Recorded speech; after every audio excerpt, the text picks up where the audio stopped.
지난 4월 목포의 해바라기 통합센터에 19살 여고생이 찾아왔습니다. 학생은 지난 1년간 한 남자로부터 지속적인 성추행을 당했다고 주장합니다. 작년 5월부터 올 4월까지 약 1년 동안 총 8회에 걸쳐서 그 유사 성행위를 강요받은 것으로 드러났고요. 처음에는 간단히 이렇게 가슴을 추행하는 정도에서 이제 수위가 점점 높아지는 그런 정도까지도 피해가 드러났습니다. 미성년자인 여학생을 상대로 수차례에 걸쳐 성추행을 저지른 가해 남성으로 지목된 사람은 여학생이 다니던 학교의 교장이었습니다. 학교에서도 전혀 그런 상황을 모르고 보도가 딱 되니까 이거 뭔 일이라냐. 성추행 당했다는 학교 인근의 관사 CCTV에는 교장의 뒤를 따라 여학생이 들어오는 모습이 찍혔습니다.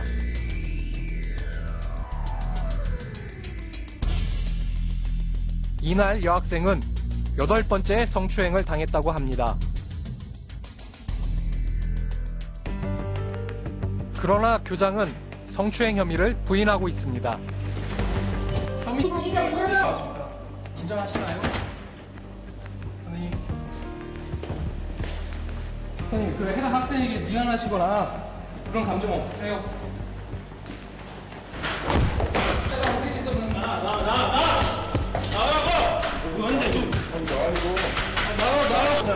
아유, 카메라 되는 거 같고. 여고생을 상대로 한 교장의 미성년자 성추행 의혹, 그 진실을 취재했습니다.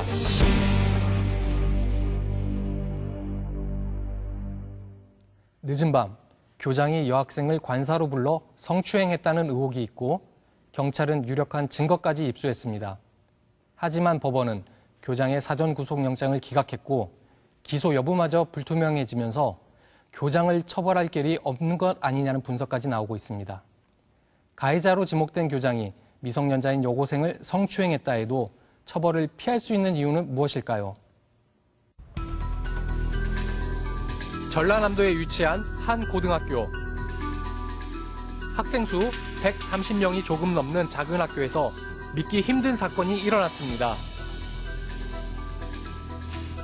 학교장이 학교 인근의 관사에서 자신이 근무하는 학교의 여학생을 성추행했다는 겁니다. 지난해 학교에 부임한 교장이 관사로 사용했다는 아파트는 현재 비어있는 상태입니다. 교장은 어떤 사람이었을까? 원래는 혼자 살았나요? 관사에? 혼자 있었어요? 힘들었어요, 교장이. 누가 내가 이렇게 보고 어렸던 착한 거지고. 교장이 그랬나요? 네, 겁나 힘들었어요. 싹싹했나요? 네, 힘들고 아니고 인정까지 받고. 예. 학생들이 기억하는 교장의 모습은 달랐습니다. 누가 그럴 때 가기 싫었대요. 제일 근데 친구들이 나도 불렀어 라는 말 정도는 해요. 나도 불렀어. 왜요? 집이 가까운 거 왜? 이런 식으로 해요. 우리가 집이 가깝다는 건 관사로 오라는 뜻이죠. 여학생 역시 교장의 부름으로 관사에 갔고 그날 교장에게 성추행을 당했다고 합니다. 지난 4월 12일 교장을 따라 관사로 들어가는 여학생을 찍은 CCTV 화면. 교장의 체액과 현금 등이 증거로 남았습니다. 일반 사람이 대상이거든요. 그래갈 수 없는 상황인데, 교육자가 그대로 이랬으면 그랬을까? 나도라는 겁니다. 이것을 나는 진짜 판매하고, 그래서 그렇게 돼버려야지. 나도 못 쓰겠어요. 그 사람은 교단에 안 써야 돼요. 쓸 자격이 없어요. 쓰고 안 쓰고 대가고 뭐고 나발이고 필요 없어요. 그 사람은 교직에 안 써야 돼요. 나는 그렇게 생각해요. 그런 그 시기를 어떻게 교직에 쓰겠어요? 경찰은 지난 1월 가출했던 여학생을 4월에 찾아 상담하던 중 교장의 성추행 혐의에 대해 알게 됐다고 합니다. 왜 그렇게 가출을 자주 하냐고 이제 묻는 과정에서 피해 학생이 가해자가 하는 짓이 싫어서라고 했고, 경찰 쪽에서는 일단은 가해자의 성추행 부분이 상당히 작용을 했을 것이라고 판단을 하고, 작년 5월부터 시작된 교장의 성추행이 싫어 가출했었는데 집으로 돌아온 날에도 또 성추행이 있었다고 합니다. 피해자가 진술한 바도 있지만 교장 선생님 말이라 어쩔 수 없이 따를 수밖에 없었다라고 또 진술한 바가 있거든요. 내가 아버지한테 발설을 해도 도움을 못 받을 상황에서, 또는 어떤 가해자의 그런 게 요구가 들어가면 학교를 다니는 입장인데 학생은 당연히 학생에 대한 어떤 조치가 이루어질 거란 말이에요. 그러면 학교를 정상적으로 다닐 수 없는 상황까지도 생각을 하게 된 것 같아요. 이 피해자 같은 경우는. 해당 학교에서는 이러한 사실을 알고 있었을까?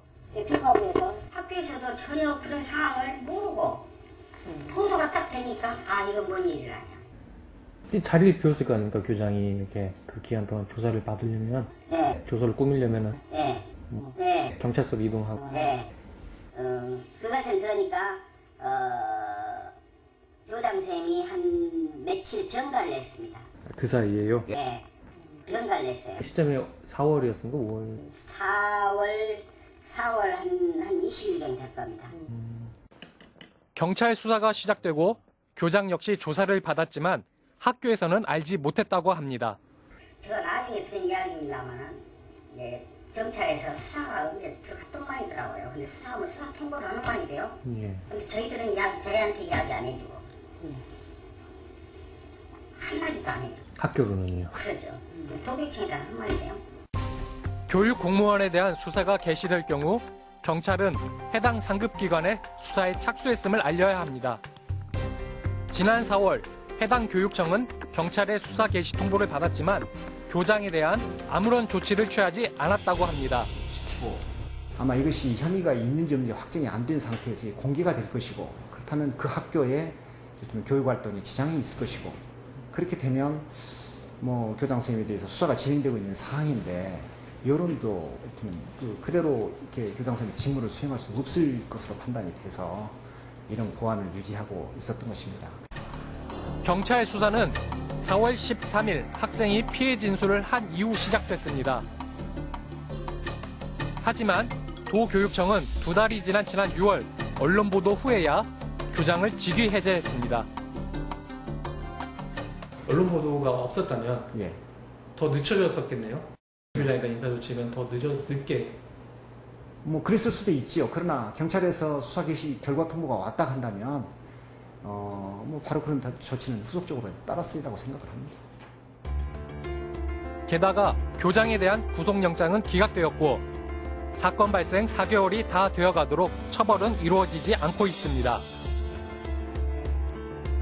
여학생과 아버지가 피해 진술을 번복하고 고소를 취하하겠다는 의사를 밝힌 겁니다. 자기 딸이 이렇게 거짓말을 했다. 지금 오히려 이렇게 모함을 받게 돼서 자기가 송구스럽다. 그런 취지로 이렇게 합의서를 가지고 왔더라고요. 학생을 보호할 책임이 있는 교장이 학생을 성추행한 경우 성폭력 범죄의 처벌에 관한 특례법상 업무상의 위력에 해당될 수 있습니다. 위력이라고 하는 것은 본인의 경제적인 지위나 사회적인 지위를 이용한 것이다 라고 보면 되거든요. 직장 상사가 여직원에게 마치 자신의 성관계 요구에 응하지 않으면 직장을 그만두게 하든지 인사상의 불이익을 줄 것 같은 그러한 분위기를 풍겨서 성관계를 하게 됐다라고 할 것 같으면 그 사이에 폭행 협박이 없었다 하더라도 위력을 사용한 거거든요. 결국 교사가 자신의 사회적 지위를 이용해 학생을 성추행한 경우는 아동 청소년 성보호에 관한 법률상 반의사 불벌죄에 해당합니다. 반의사 불벌죄는 피해자의 의사에 반해 공소를 제기할 수 없습니다. 즉 피해 학생이 처벌할 의사가 없음을 밝히면 처벌 자체가 불가능하게 됩니다. 처벌을 원한다며 직접 신고까지 한 여학생이 입장을 바꾼 것에 대해 그럴 만한 사정이 있는 것 아니냐는 소문까지 돌고 있습니다. 합의를 봤다. 그렇게 소문이 났어. 그렇게 됐어. 그렇게 놀았어요? 애기가 그렇게 아니야. 그렇게 애기가 쓸 자리가 없을 때 나는 조용히 맞추려고 했다. 합의를 해버렸다. 동의하에. 이렇게 얘기를 하는 거예요. 아버지는 딸이 소문나고 괴로울까봐 얼른 덮어줬다. 그런 식으로 말을 일축을 해버려. 그럼 실제 피해 사실이 있었다고 보는 겁니까? 그런다고 봐야지. 자기가 그런 뜻으로 얘기를 했으니까. 고소 취하서를 제출한 진짜 이유가 궁금했지만 학생의 아버지는 취재를 거부했습니다. 어르신! 아닙니다. 그런 게 아니고요. 예? 아니요, 그런 게 아니고요.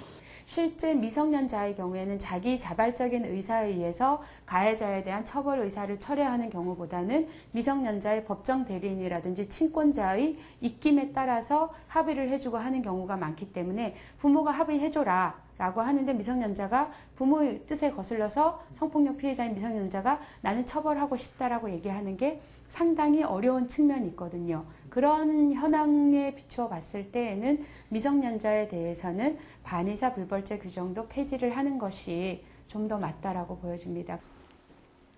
성추행 혐의 당사자인 교장마저 사건 이후 외부와의 연락이 닿지 않는 상태라고 합니다. 선생님 계십니까?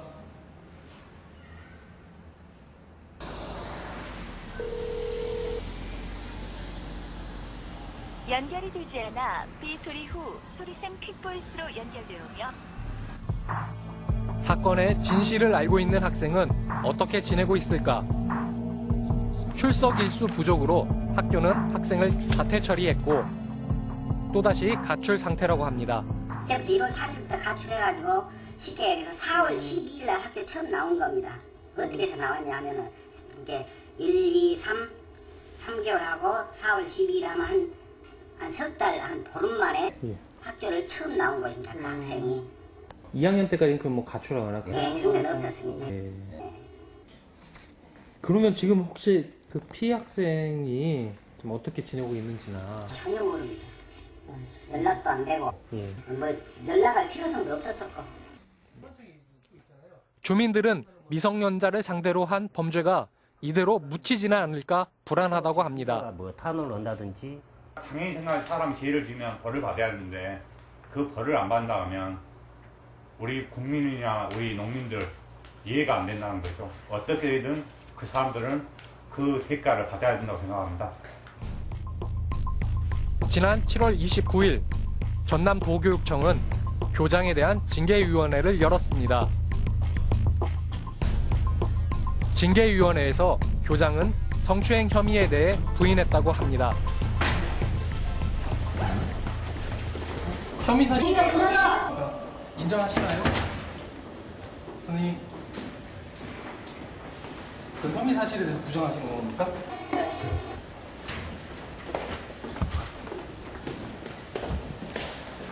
선생님, 그 해당 학생에게 미안하시거나 그런 감정 없으세요?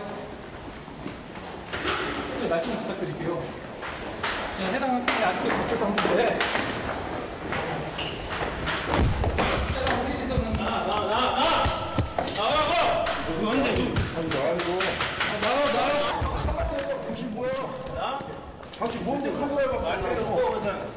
카메라 되는 거고.